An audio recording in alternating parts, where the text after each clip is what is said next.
ഇപ്പോൾ കുറേ ദിവസങ്ങളായി വീഡിയോസ് ഒന്നും ചെയ്യാറില്ല. സമയമില്ലായ്മ തന്നെയാണ് പ്രശ്നം. ഇന്നലെ ദാരുണമായിട്ടുള്ള ഒരു മരണ വാർത്ത കേട്ട് നമ്മളെ മാഹി ബൈപ്പാസിൽ, അതുകൊണ്ട് തന്നെയാണ് ഈ വീഡിയോ ചെയ്യുന്നതും.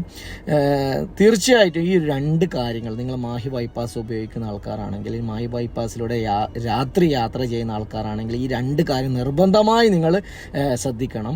ഇത് മറ്റുള്ളവരിലേക്ക് നിങ്ങൾ ഈ വീഡിയോസ് എത്തിക്കാൻ ശ്രമിക്കണം. ഓരോ ജീവനും നമുക്ക് വിലപ്പെട്ടതാണ്. നിങ്ങൾ ഓരോ ഷെയർ കൊണ്ട് ഒരു ജീവനോ അല്ലെങ്കിൽ ആൾക്കാർ ശ്രദ്ധിക്കുകയോ ചെയ്തിട്ടുണ്ടെങ്കിൽ അതിൽ പരം സന്തോഷം എനിക്കുമില്ല നിങ്ങൾക്കുമില്ല അല്ലേ.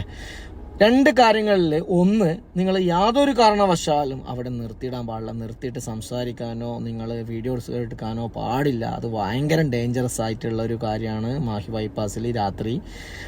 രണ്ടാമതുള്ള കാര്യം സിഗ്നലാണ്. സിഗ്നൽ അവിടെ നിങ്ങൾ നിർത്തിയിട്ട വണ്ടികൾ ദൂരത്ത് നിന്ന് കാണാൻ സാധ്യത കുറവാണ്. മഴ, പ്രത്യേകിച്ച് മഴ ആയതുകൊണ്ട് തന്നെ നിങ്ങൾ മിനിമം സ്പീഡിൽ അവിടെ പോകാൻ പാടുള്ളൂ സിഗ്നലിന് മുമ്പായിട്ട്.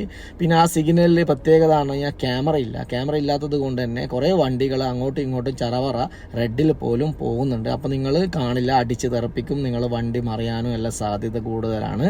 അതുകൊണ്ട് നിങ്ങൾ ഈ മാഹി ബൈപ്പാസ് ഉപയോഗിക്കുന്ന ആൾക്കാരാണെങ്കിൽ നിങ്ങൾ ഈ രണ്ട് കാര്യങ്ങൾ ശ്രദ്ധിച്ച് വളരെയധികം വിധിക്ക്, എന്താ പറയുക, വരാനുള്ളത് വഴിയിൽ തങ്ങില്ലല്ലോ എന്ന് കരുതി നമ്മൾ ശ്രദ്ധയില്ലായ്മ കൊണ്ട് നമുക്ക് അപകടങ്ങൾ സംഭവിച്ചിട്ടുണ്ടെങ്കിൽ അതിൻ്റെ എല്ലാ ഉത്തരവാദിത്വം നമുക്ക് തന്നെയാണ്. ഓരോ ജീവനും നമ്മളെ കാത്ത് നമ്മുടെ വീട്ടിലെ ആൾക്കാർ ഇരിക്കുന്നു എന്ന ബോധത്തോടെ